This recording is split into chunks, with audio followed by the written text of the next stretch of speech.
तुम्हाला देखील काळ्या वाटणाचा झणझणीत मटणाचा रस्सा बनवायचा आहे का? चला तर मग बनवूया माझ्या पद्धतीने काळ्या वाटणाचा झणझणीत मटणाचा रस्सा। त्यासाठी पावशेर मटण मी या ठिकाणी वॉश करून घेतलेला आहे। त्याचबरोबर 2 बारीक चिरलेले कांदे आणि कोथिंबीर चिरून घेतलेली आहे। कुकरमध्ये तेल न घालता आधी चरबी परतून घेतलेली आहे, जेणेकरून त्याचं सेपरेट तेल सुटेल। आणखी थोडंसं तेल घालून कांदा आणि कोथिंबीर मी या ठिकाणी परतून घेतलेला आहे। कांदा आणि कोथिंबीर लालसर असं परतून घेतल्यानंतर यामध्ये मी चवीनुसार मीठ आणि हळद घातलेला आहे। मीठ आणि हळद घातल्यानंतर स्वच्छ धुतलेलं मटण मी या ठिकाणी टाकून परतून घेतलेलं आहे। परतून झाल्यानंतर झाकण ठेवलेलं आहे याच्यावरती, जेणेकरून त्याच्याच पाण्यामध्ये ते शिजेल। शिजल्यानंतर थोडंसं वाफूनच घ्यायचं आहे आपल्याला आणि त्याच्यानंतर अजून अर्धा ग्लास पाणी त्यामध्ये टाकून 3 शिट्ट्या काढून घ्यायच्या आहे आणि आपलं आळणी मटण रेडी आहे। चला तर मग आता बनवूया वाटणाची तयारी।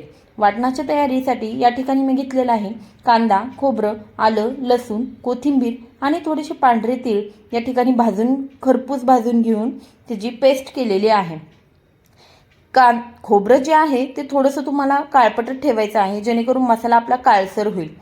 कढईमध्ये मी मोहरीचं तेल घातलेलं आहे। मोहरीच्या तेलाने भाजी खूपच चविष्ट होते। अख्खे खडे मसाले यामध्ये परतून घेतलेले आहे आणि मसालाही परतून घेतलेला आहे। मसाला चांगला परतून झाल्यानंतर याच्यामध्ये 1 चम्मच हळद, 1 चम्मच लाल मिरची पावडर, 1 चम्मच घरचा मसाला आणि एव्हरेस्टचा मटन मसालाही घालून झाकून ठेवलेला आहे। थोडं थोडं अळणीचं पाणी घालून मसाला शिजवायचा आहे व्यवस्थित आणि त्याच्यानंतर यामध्ये टाकायचं आहे मटण। मटण आधी टाकून घ्यायचं आहे आणि अळणीचा रस्सा त्याच्यानंतर टाकायचा आहे। मटण टाकल्यानंतर झाकण ठेवायचं आहे आणि 5 मिनिटं वाफून घ्यायचं आहे, जेणेकरून त्याचं तेल सेपरेट होईल आणि मस्त अशी तरी येईल भाजीला। आणि त्यानंतर उरलेलं अळणीचं पाणी त्यामध्ये टाकून द्यायचं आहे। तर बघा, आपल्याला जेवणासाठी ही भाजी रेडी आहे। 1 उकळीनंतर ही भाजी तुम्ही खाऊ शकता।